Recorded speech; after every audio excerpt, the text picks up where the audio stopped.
To join him, we have Mr. KVS Manian, whole-time director and group president of Kotak Mahindra Bank.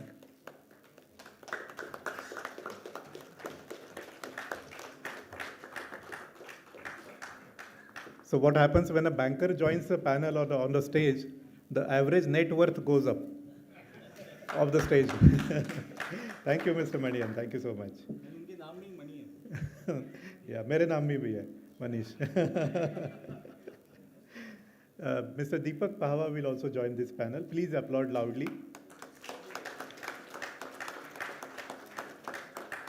थोड़ा जोरदार तालियां बजाइए. आपके alumnus ही हैं. Sir, welcome. Deepak Pahwa ji is the chairman of Pahwa Group, managing director of Bry-Air, Bry-Air Asia, and he is an alumnus, as Niranjan said, of IIT BHU.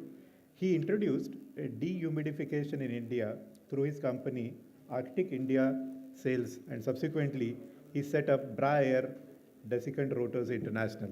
A great work, Mr. Pahwa. Thank you for joining this panel. We have Mr. Ramakrishna Singh joining us. He is the head business operations EV charging at Tata Power. Tata Power is also a partner of this conclave. Thank you, Mr. Singh, for joining the panel.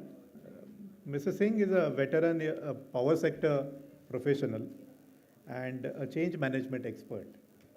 He has over almost 3 decades of experience with India's largest private power distribution utilities. With this, Niranjan, thank you, Manish. May I request you to begin the proceedings? Absolutely. And I'm not going to start by talking about electric vehicles. सुबह से बहुत सुन रहे electrical vehicles के बारे में, थोड़ा change करते हैं. So, as a young journalist, I had the opportunity to interview Dr. Varghese Kurian, the man who brought about the white revolution in this country.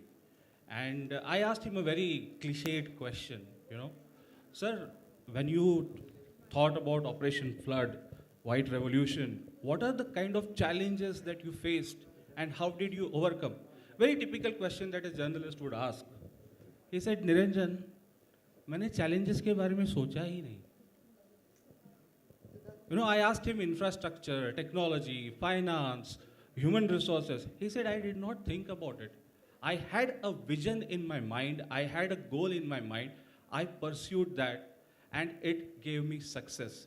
I think if the electrical vehicle ecosystem in this country has to succeed, that is the kind of mantra that we need to follow. There will be challenges, there will be issues, there will be problems, but there are people like these who are going to solve those problems. Yes, so let's start off with the money man. KVS, हम लोग सुबह से बात कर रहे हैं, we've been talking about technology, innovations, different things. Nobody has talked about money so far. So let's begin with this obvious question. What exactly is the role of finance in this EV ecosystem and how important is it? So when I look at the ecosystem, in fact, I had told Niranjan that, don't ask me any technology questions. I used to be an engineer. Now I am more finance and commercial.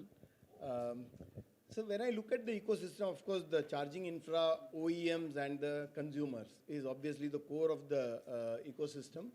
Of course, in the next concentric circle, you could put battery manufacturers, power suppliers and things like that. And of course, in the outer circle, you will put government and policy makers and all that. So I see financial system sitting at the core of the inner circle there, right? Because many of you know that even the traditional vehicles, almost 80 to 90% of them are financed. When you buy vehicles, 80 to 90% of them are actually financed. So finance plays a very important role at the consumer end, obviously.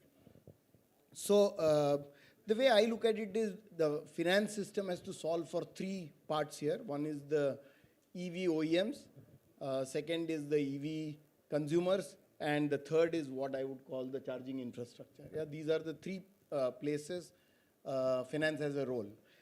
As far as the EV OEMs are concerned, I think the biggest takeoff is in the two-wheeler, three-wheeler side of EVs, right? EV is not a monolith. It is it's two, three-wheelers as one set. Then I would say four-wheeler car as the second set. Third as the SCVs and commercial vehicles, the last mile provider kind of vehicles. And the fourth is HCV and buses, right? And each of them has a different issue. It's not, you can't solve all this with one kind of a solution. To my mind, the EV two-wheeler consumer is easy to solve. Actually, as a financier, we are very happy to finance, right? Whether we finance, in fact, today, about of scooters type of vehicles, it is, I would say 10% of that volume happens in EV. And we see that in our own financing. It's easy to finance. In fact, the profile of that customer is generally better. We are happy to finance. So I think it's easy to solve.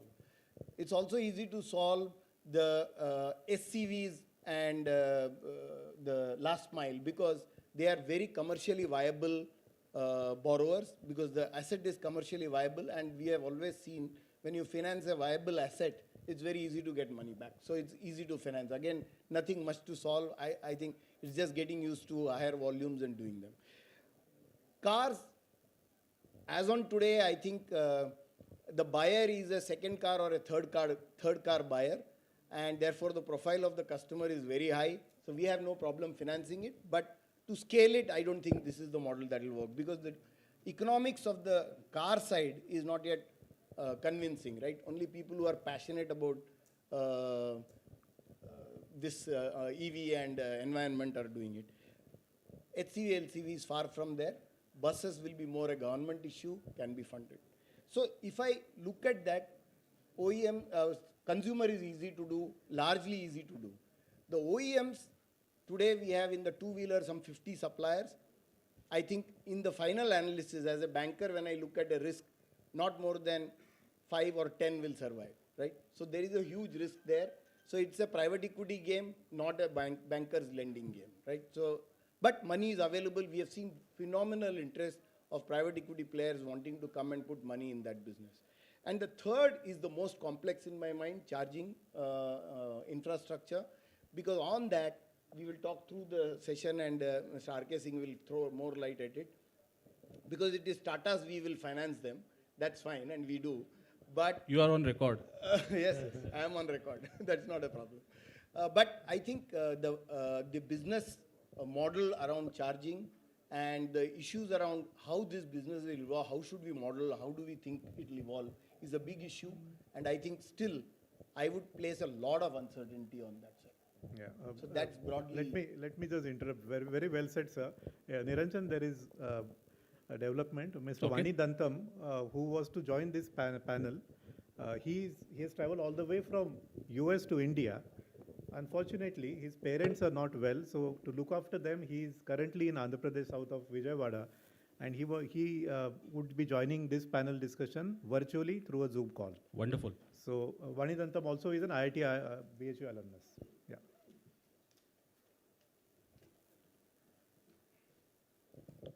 Good afternoon, Mr. Vani Dantam, and welcome. Can you hear me okay? Yes, absolutely. Loud and clear. My pleasure to be with you. Thank you so much. Can we have a round of applause for your alumnus, please? Mr. Dantam, since you are joining online, with the permission of my two fellow panelists, I'll come to you first, so that in case there is a technical glitch, we don't have to waste time there, right?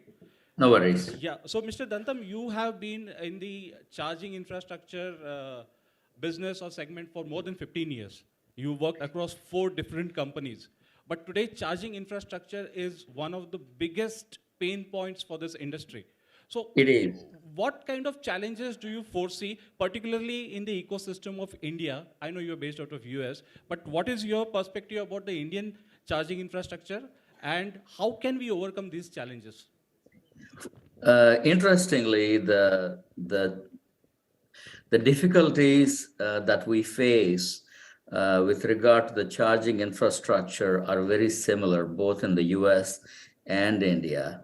The first and foremost problem is the government officials and the regulatory agencies are not really comprehending how difficult the problem is. I have worked with both utility industries and also with automotive industries. And within the utility, it's not very difficult because majority of the utility applications are based on, how do I say, a slow discharge, 4-hour plus. And so charging utility installations is not that difficult.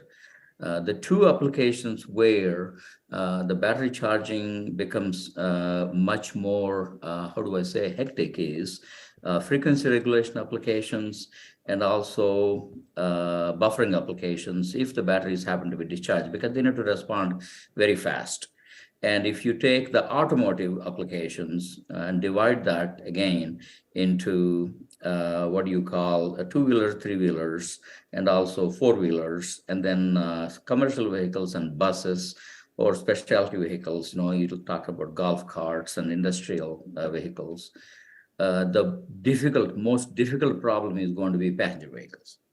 The two-wheelers and three-wheelers, the typical batteries are anywhere between 1.5 to 2 kilowatt hours to 7 to 8 kilowatt hours, depending on the kind of technology you use. And you can pull these packs out and take them home or take them to your shop and charge them. Three-wheelers are fighting this problem with using 2 or 3 packs, and the commercial vehicles and buses, on the other hand, you can go to the shop. Pull the whole pack out if you can, and then replace it with a fully charged pack. It is the passenger cars that are going to be troublesome because this is where the lack of charging infrastructure or lack of proper charging infrastructure combined with the range anxiety is going to cause a lot of problems. I mean, you take, United States, I'll compare both markets. You take Tesla, for example. You have a 80 to 100 kilowatt hour battery pack in high-end Tesla, and let's say you have a 5 to 10 minute recharge capability for the Tesla pack to go from 0 to 80%. That means you're going to recharge anywhere between 50 to 80 kilowatt hours in 10 minutes. What does this translate into? It translates into having a half a megawatt to 1 megawatt recharging line just for that one car. Is that possible? There's no way, unless you totally redo. And I have seen stats in the US. I'm sure the stats in India would be very similar or probably much worse. In any neighborhood, if our penetration, EV penetration increases by more than 10 to 20%, that substation for that neighborhood cannot support the additional load, period. And I had worked with the National Grid in the Northeast, mainly in the Massachusetts area, and they go through this duck-back curve, and we've seen neighborhood after neighborhood maxing out, and they haven't even started EV penetration. And in India, most of the cars are parked on the streets and not in the garages. So how do you recharge them? So have the regulatory agencies realized, what is needed here and how severe the problem is? And it is our responsibility as industry experts to make sure the right people understand the severity of this problem, or develop car designs where the charging infrastructure becomes less of an issue, where you're combining, plug-in, hybrids, or fuel cell plus EV, or you're looking at solar plus EV. I'm just giving the options. If you switch to 100% EVs for four-wheelers, we are going to create such a massive problem. I don't think we understand how big the problem is going to be. And then so that's my take, gentlemen. Thank you so much for highlighting it. I'll come back to you again, talking about the battery part of it.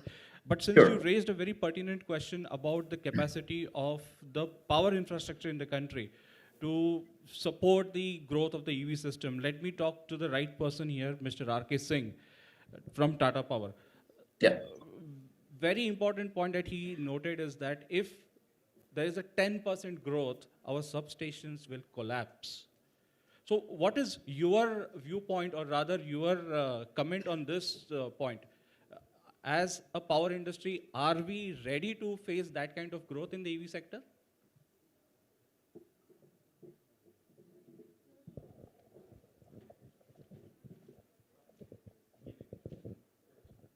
Yeah. So thank you, Niranjan, and thank you, Mr. Dantam. I think very valid point, this power, because you are shifting the, crude oil, migrating from ICE engine to electric vehicle.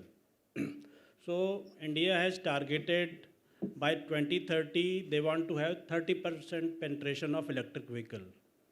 So you can think of the amount of energy going to, flow through the electric wires, generations, transmission, everything. So I'm not sure as of now that power industry is ready for this kind of massive power requirement. But yes, the solution is upcoming. Ministry is aware. Niti Aayog is aware. They are working on this. Even recently, Ministry of Power has issued the guidelines for setting up the power charging infrastructure. They are also facilitating through certain policy. There is a revamped distribution sector scheme. RDSS scheme is going on right now. So they are making, giving the options to making the smart power, transmission and distribution both.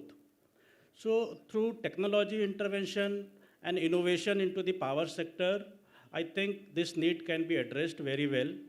For the comfort of audience, and since morning I was listening that there is a range anxiety, people are, worried that they don't want to buy the car because there are no chargers available.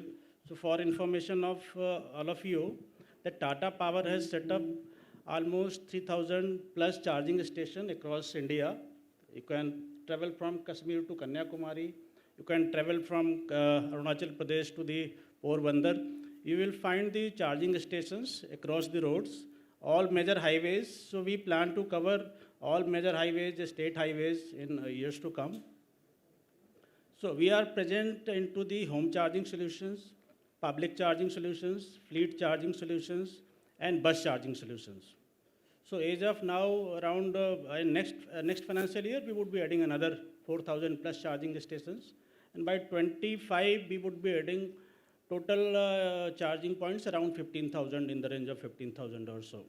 So I'm sure, and I request all of you to, I think, promote switch to e-mobility from the ICE, because even government has mandated that by 2030, the energy mix would be 50% renewable sources. So even though you are polluting, say, from 100% to 50%.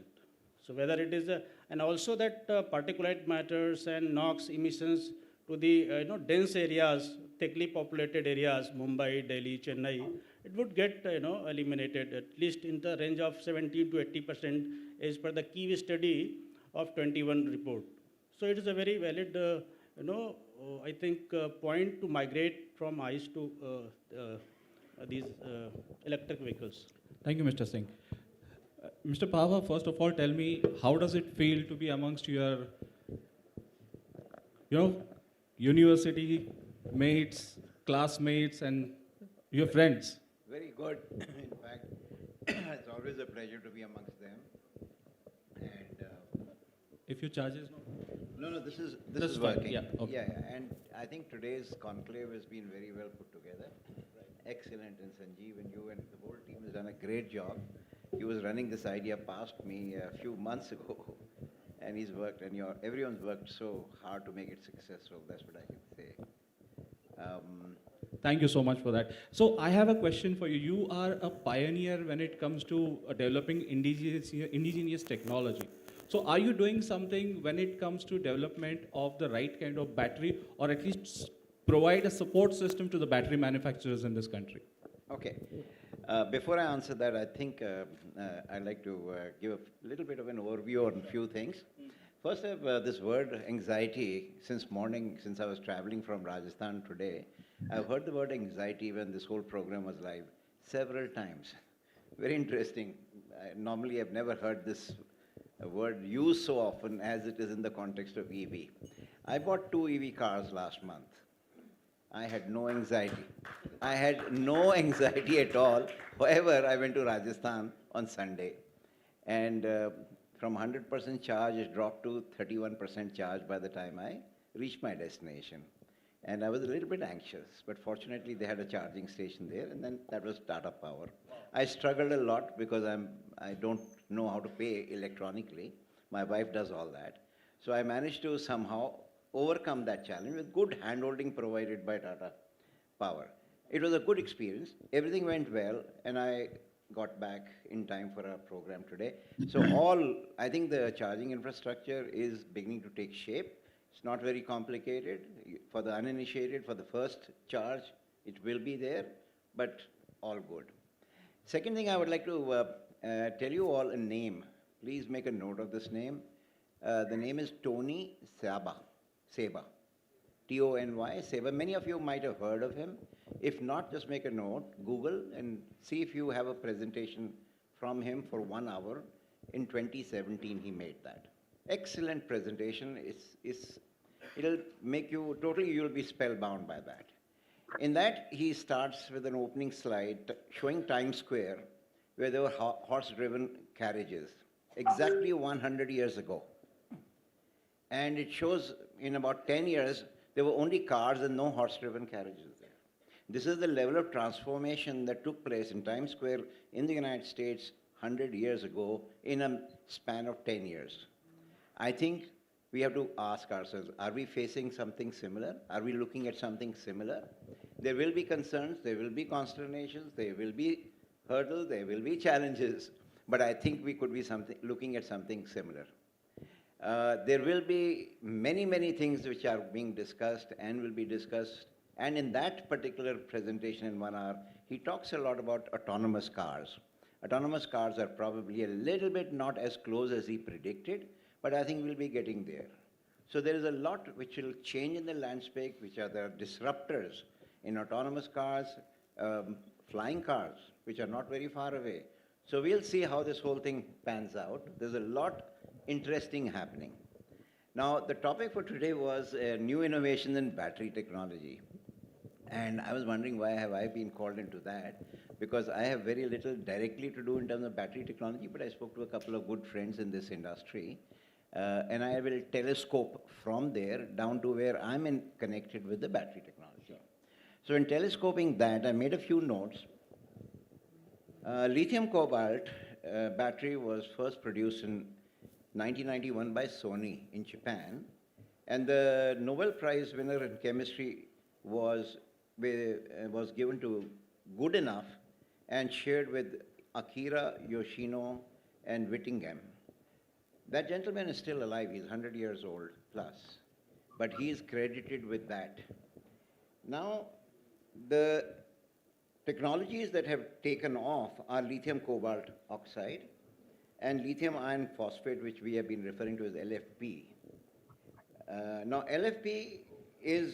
LCO is used mainly for laptops, tablets, and mobile applications, but LFP is very robust, safe, longer battery life, and is preferred by the Chinese because of the high density and less guarded. The technology patents are all gone. That's the reason the Chinese have gone totally towards LFP. The next generation is the nickel magnesium cobalt, which is NMC. This is highly guarded today. Typically what you might call as patents are still valid. And these are also high density batteries, and the new cars coming from Europe are generally having NMC as part of the batteries. Talking to a chemistry expert, because at the end of it all, I mean, I think I heard someone say this morning, 30% of the cost of the car is concentrated in the battery. And within the battery, 70% is concentrated into the materials. And within the materials, if you look at the changes that are taking place, it's essentially chemistry. A lot of work is going on in different parts of the world in terms of chemistry and the technology related thereto. But as I was talking to some of these material scientists who are teaching, understanding, who have worked with companies internationally, what to look forward to in another 5 years, they are all talking in terms of solid state batteries coming on. So that's something that we could look forward to, higher densities coming up, but this is where it may be headed. But as I said, I'm no battery expert. So I just painted a scenario for you for about 5 years from now, where it might lead to. But now coming back to the battery manufacturing per se, it has got 4 legs that it stands on. One is the materials, which you've heard about this morning, very briefly. The second is the technology. Technology is highly guarded. And third is the machinery. And the machinery lines today are actually very well produced by 1 or 2 good Chinese companies, and they are being supplied all over the world, even by the Korean technology partners. Those have gone into huge lead time. So people who are scrambling in India to put up lithium cell manufacturing lines, one of their biggest hurdles is getting the machinery in time. You're talking about 2024 before they can get a proper line. So these are some of the challenges that are taking place. And of course, the fourth important one is the one where you produce the lithium cell. And that is where we come in as a company, and where my specialization comes in. That's called a dry room. Where you manufacture this has to be as low as -60 dew point, the environment in which the cell is produced. You have been hearing about explosion of these batteries, explosion of these batteries. Lithium is highly explosive. You can't allow moisture to get in. So in those filling stations, when you're filling the battery with lithium, you need extremely low dew point air. And to control the whole air in this, now just imagine that you have to do this, but at what cost are you doing in terms of energy? In the entire lithium cell production, and which is part of the battery, almost 40 to 50% of the energy is just consumed in the environment control, not in the machinery. And in that, what controls that is what is called dehumidification equipment, which allows you to maintain -60 dew point. And that is where our company comes in, because our company holds 2 very leading patents globally from India for producing those environments at the lowest energy possible, 30 to 40% lower energy than competing technologies from Japan, Europe, and America. Amazing. So this is where I just wanted to telescope and let you know that how this has become very important, and one leg is fortunately totally available in the localization effort in India. I don't know whether I was invited because of that, but I have very little to do with the overall battery, just to let you know. Thank you. Thank you so much. That was very lucidly explained, very educative. Thank you so much, Mr. Pahwa. I'd like to come to KVS now. KVS, you spoke about the kind of support that banks can provide to the EV segment. Do we have the right kind of attitude in banks today? Are banks willing to support this EV system? That is number one. And do you think the government can play some role here in enabling banks to help the EV system? Yeah. Many people make banks into gods. It is not true. Yeah, they are commercial organizations like all of us run them, and they also function for producing return to the shareholders and all of that. So banks will take risks that are commercially viable for them, correct?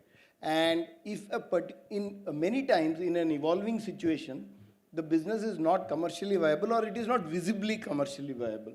And that's where the role of the government comes in, or support system comes in, where banks are allowed to, encouraged to do that. So I think this is a case, like I said, there were very clearly areas where banks are happy to do. The buyer side, the consumer side, we are most happy to do. We are already doing as much as we can. We are happy to do that.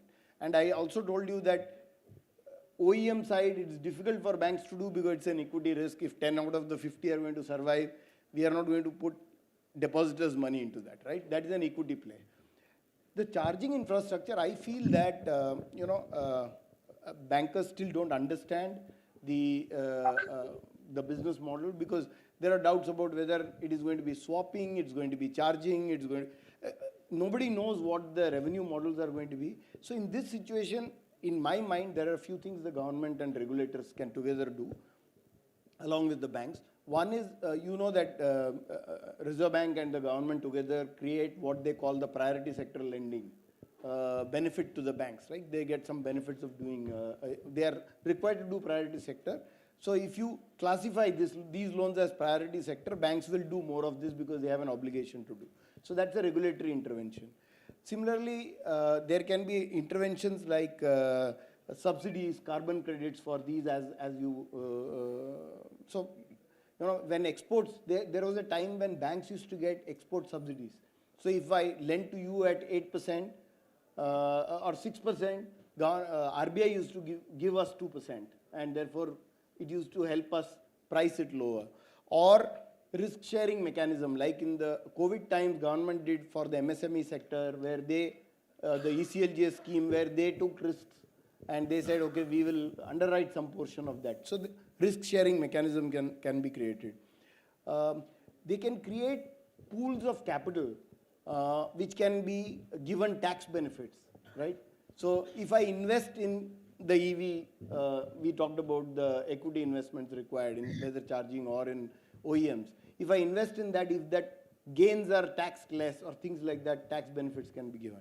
And most importantly, I think, you know, government can create, some countries have had a good experience doing that, create a nodal bank which let's call it a green bank, a nodal green bank for the country. And the nodal, like the Exim Bank is for exports. And they work with the commercial banks and find ways of financing some of these projects where the risk is slightly indeterminate. Once, you know, renewable, when we started renewable energy, since it's a related point I want to mention, today I don't think the banking industry is expecting subsidies on financing renewable projects, right? Solar projects. But if you went back 6, 7 years back, 8 years back, 10 years back, bankers weren't sure that they should be financed because there were too many things happening. So I think the enabling environment creation is absolutely essential, and that's where regulators and government can really play a role. Yeah. Okay. Do we still have Mr. Vani Dantam with us? Yes, yes, I am. Yeah, okay. Can we have him on the screen, please, console?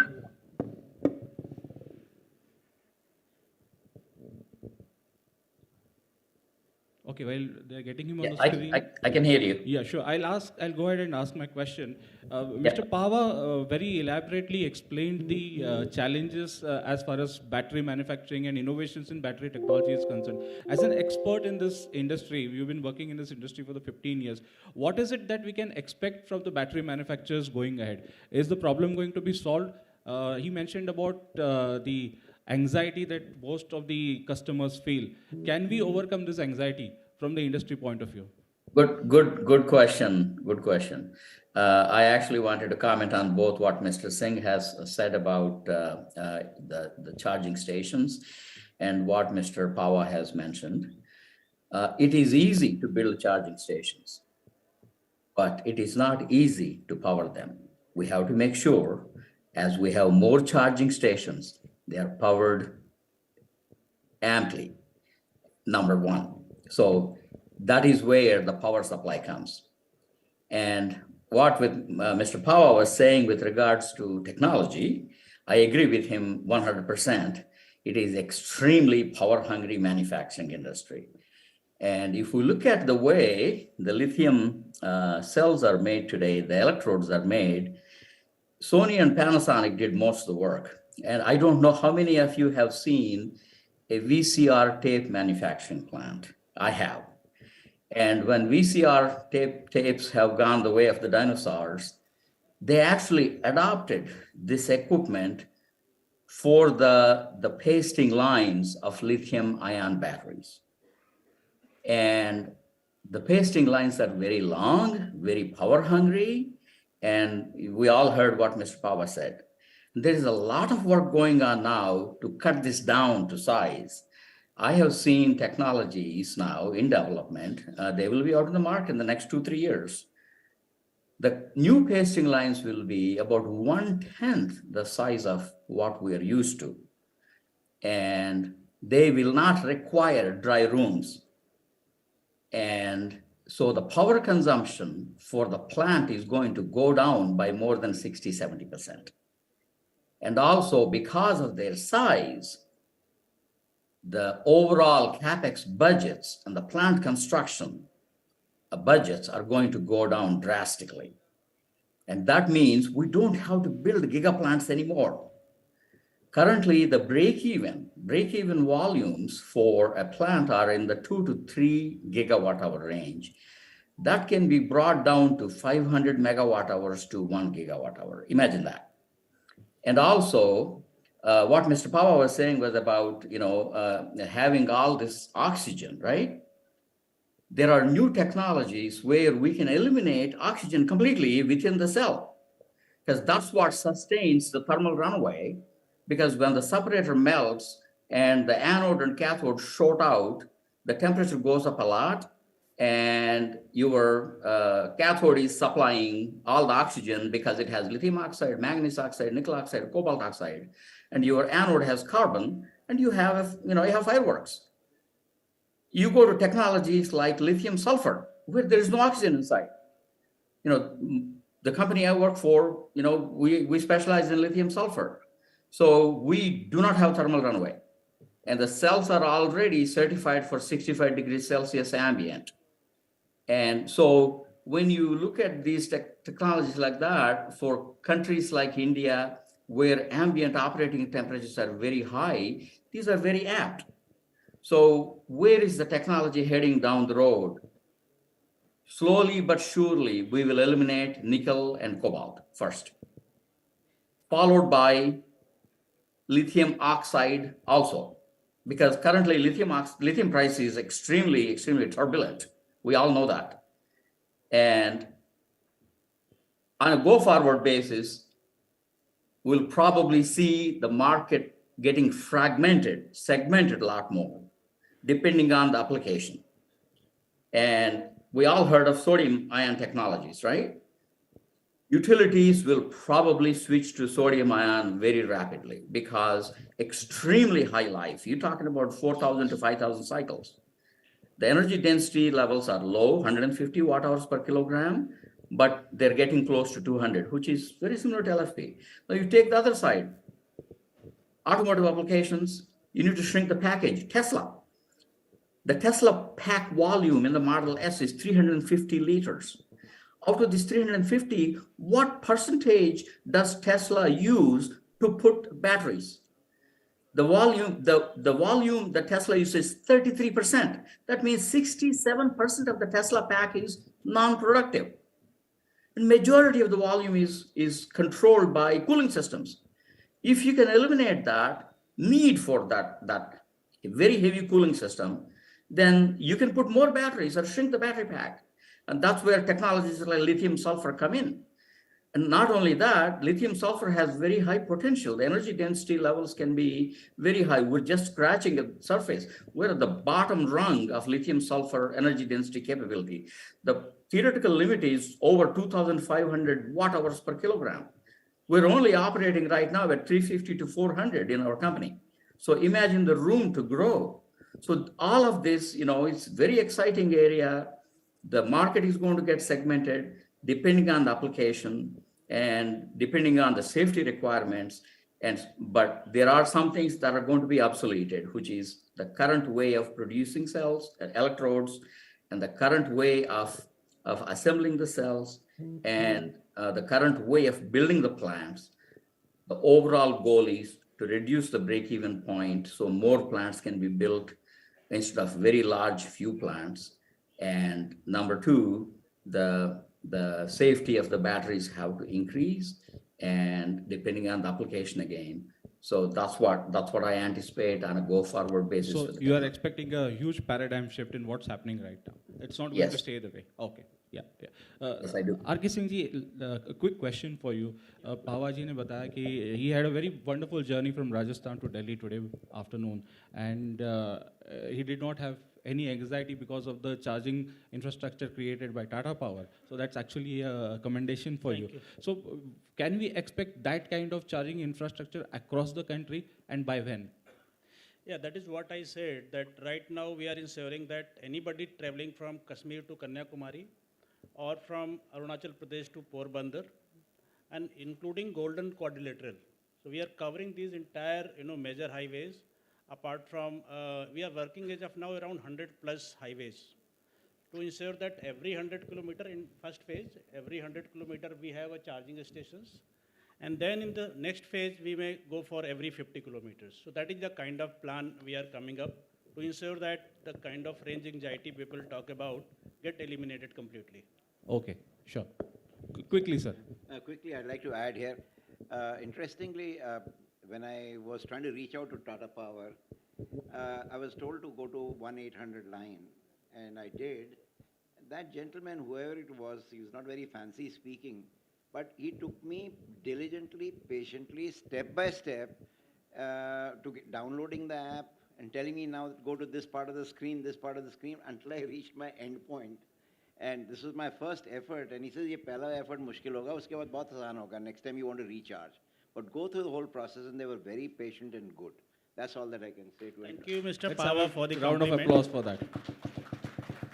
So we are running out of time, and in the interest of everybody, I think we should reach to a nice conclusion. I'm going to give 30 seconds to each of the panelists and understand from them as to how they or their organizations are going to contribute to the growth and progress of the EV ecosystem in the country, starting with Mr. Vani Dantam. 30 seconds. Depending on the country, I think the EV ecosystem development is going to be, different. Which areas, some areas might do this more rapidly. For example, in India, I think the best area to do this is 2- and 3-wheelers first, and then commercial vehicles and buses, followed by automobiles. And also recycling. This is something we cannot forget. Right. None of us have talked about it, but we have to choose technologies where recycling is integrated into the process and recycling becomes easier. I am working with a company in India called Loham, and these folks have marvelous recycling technologies. And I'm actually very impressed and amazed at how simple and direct their technologies are. So that said, when I'm looking at the United States, California, all of us know California announced this year with only 5% penetration of EVs this summer.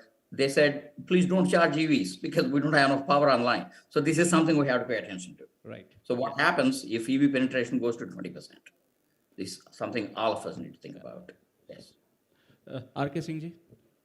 So I think Mr. Dantam was touching upon that power requirement for charging infrastructure. So even though ministry comes up with certain policies and guidelines, for getting it implemented on the ground takes very long time. Right. So I would urge the industry to do the policy advocacy at every level. Okay. Right. Because it takes a lot of time. Power is a regulated industry. Until unless any guideline is issued through the regulator, state regulator, it will not get implemented by the DISCOM. So MOP has asked to release the power connection in the city, A-class city, within 7 days. But it takes 60 days, 30 days, 40 days, even 4 months time. Okay. Right. So because there is no regulation, nobody is monitoring that kind of, that how much time is being taken by these state DISCOMs. So I think this is one of the key point to accelerate the charging infrastructure across India, not only with Tata Power, but there are many other players also coming into this charge point operation space. Then second important point is that we also need to educate, last mile connectivity, the end users. So they are not, updated on the technologies, products, policies, so that it can enhance the adoption, EV adoption. Certainly. And third point is that, like first time Mr. Pahwa was telling, so I think even we as industry also need to see that how we take care of the first time users, so that experience is first time and every time is better. Thank you. Excellent. Thank you so much. In fact, you mentioned that the industry needs to take up advocacy. One of the objectives of this platform, which Mr. Sanjeev Nikore has been emphasizing right from the beginning, is that this should not be a one-time effort. And it should not end with just knowledge sharing, but it should take the industry ahead. So in fact, I'm happy to also share with you and everybody else that we are going to come out with white papers based on the knowledge sharing that has happened in this particular conclave. And those white papers will be shared and discussed with the right kind of authorities across the country. Okay, so I'm sure you'll be happy to hear that. पावा जी आपका time खत्म हो चुका है, but फिर भी आप थोड़ा सा बोल सकते हैं sir. Okay. I'll summarize. In 2017, the total amount of giga capacity in the world was 70 giga. Right. 35 concentrated in China, 35 scattered all over the world. So you can see the constraints in terms of manpower, technology, the ecosystem. And today we are already predicting more than 1,000 giga by the end of the decade, more than 1,000 operational. But I want to echo a little bit on what Mr. Vani mentioned. There is, in all this, while you have shortage of people, resources, machinery, manufacturing, interesting thing is that Indian diaspora, both here and overseas, in the material sciences is well established, and the generational change that is going to take place into the second generation of batteries that he's referring to, fortunately, I think India can leapfrog well into that, because the material scientists here in India are pretty good and working hard in the new changes that are taking place. So there will be a change, battery in technology, the material science, and the new technology, the chemistries, I would say, that are going to be coming out. And the first one we have missed. That's Chinese, all that stuff. We'll end up putting our giga plants. But the second leap that will be coming, maybe at the end of the decade, will be very much a part of all the challenges in the globe. Sir, it was worth the time. Thank you so much. Let's have a round of applause for him there. Thank you. KVS. My firm belief is that subsidizing the consumer is not a better option than actually encouraging the charging infrastructure. I think it's better for the government to encourage that in various forms, because that will drive adoption far more than subsidies at the hands of the consumers. And therefore, the points I made about initiatives required and policies required.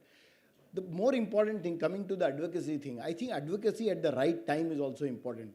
The problem with the advocacy is that if people make large investments, assuming a certain direction, then it leads to lobbies, right? And then it's very difficult to steer it back to the right path. And therefore, it's very important to not only do advocacy, but advocacy early enough and in time, so that we can lay a clear path ahead, so that some of these become optimum over a period of time. Otherwise, it is a jigsaw walk. It's better to make it a straight walk. Absolutely. Well said. On that note, we conclude this panel discussion. Can we have... Yes? Yeah, sorry. Question. Do we have time? Only one question we can take. Okay, only one question we can take. As a user of EV, I've got a question for Ramakrishnan Singh. In fact, a suggestion, because I've been using what Pawari said. First time when you do the charging, looks very complicated. And you get into shivers also, because on the highway, you don't know if charging nahi hua, to kya hoga. So it sends shivers to you. It happened with me also. I was on the way to Kasoli, it happened with me. Now, my suggestion to Ramakrishnan Singh ji is, first thing is when they sell the EV car, they should actually make them download the app, how to do the charging on the DC charging station. Sales people should do that, they are not doing it. Okay, please do that. Second, you can make your simpler charging stations where there is no need to, download the app and all that. It could be ATM type of card. You say 100 rupees ka charge, 50 rupees ka charge, and it starts. Something like that, it can be simplified. And then charging stations should be there, more number of them. Like all Tata servicing centers, they can have at least AC charging system. So many of them are there. So straight away at every few kilometers you will have. So plus all resorts, all hotels, all dhabas. Dhabas can have at least, simple charging, AC charging type of station. जब तक पकोड़े खाओगे तब तक गाड़ी कुछ तो charge हो जाएगी आपकी. And वहाँ पर system बड़ा simple meter वाला होना चाहिए, so that you pay to the dhaba वाला. 50 rupees का charge किया, जो भी किया, so just do that. So I think these type of simplifications, if they are done, that the initial shivers will not be there, and you can do that. I think a very valid point. Just I'll update Sure. all the audience also that apart from Tata Power EG Charge application, we have also come up with the RFID card. So those will get issued through Tata Motors at the time of sale of the car, and we are launching that for the entire all the EV ecosystem. Till now we were giving only to the certain corporate clients. So that your suggestion is already got implemented. Apart from this, even this Tata Power EG Charge app, we are also coming up with the planned travel. So you can book your slot. Suppose you are traveling from Mumbai to Goa, and you can identify that this is the spot I am going to be there around say 2.5 hours, and by that time my EV charging would need around 30% odd charging. So then you can have the pit stop, take your tea, 15 minutes time you will get around 30% charged up.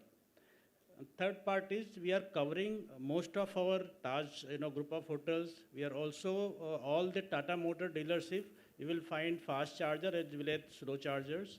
We are also tying up with many other brand of hotels to make their hotels EV ready, slow and fast both. Because sometimes people stay for all night. Sometimes people will come for some kind of attending the conference and going back.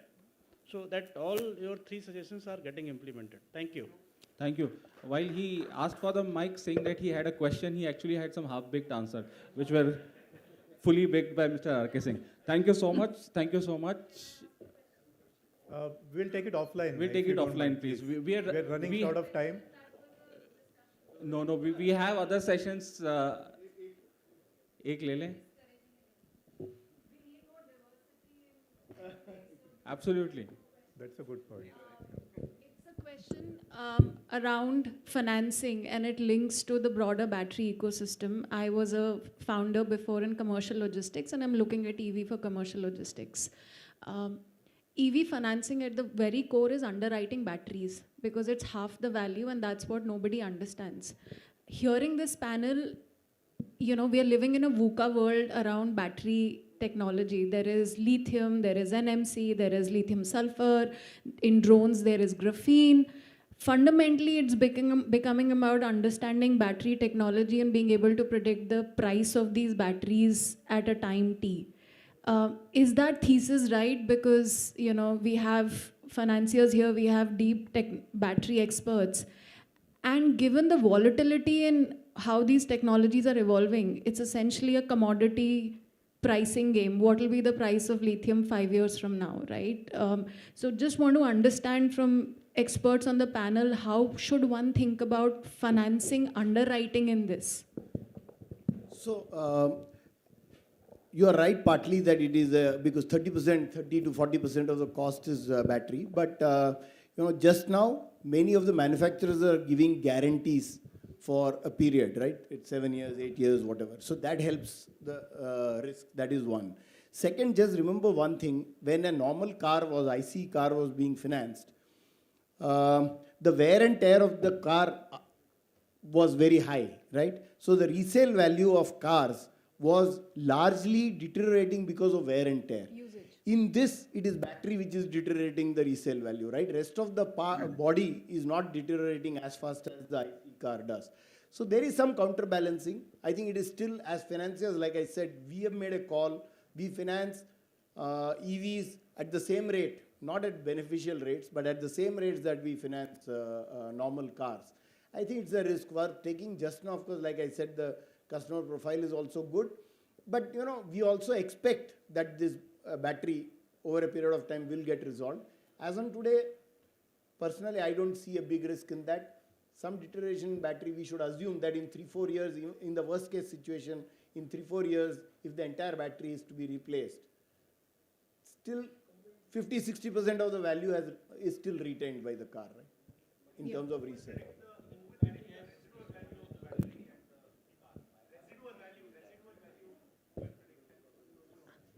So, residual values are not predicted. They are an empirical data that you collect over a period of time.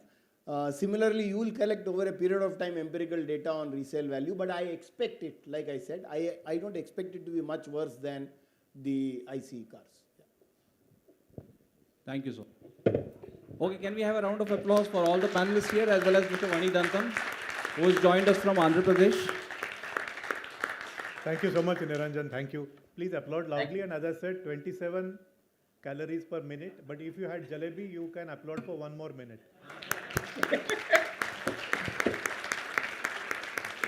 Thank you, everybody. I would now request Mr. Rajesh Iyengar, co-founder and CEO of Lincode Labs, to felicitate all the speakers. First, we'll start with Mr. Manian. This panel discussion gives me an idea that every panel should have one banker.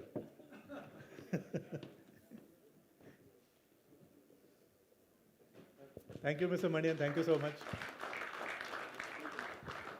Mr. Pahwa. Deepak ji, thank you so much.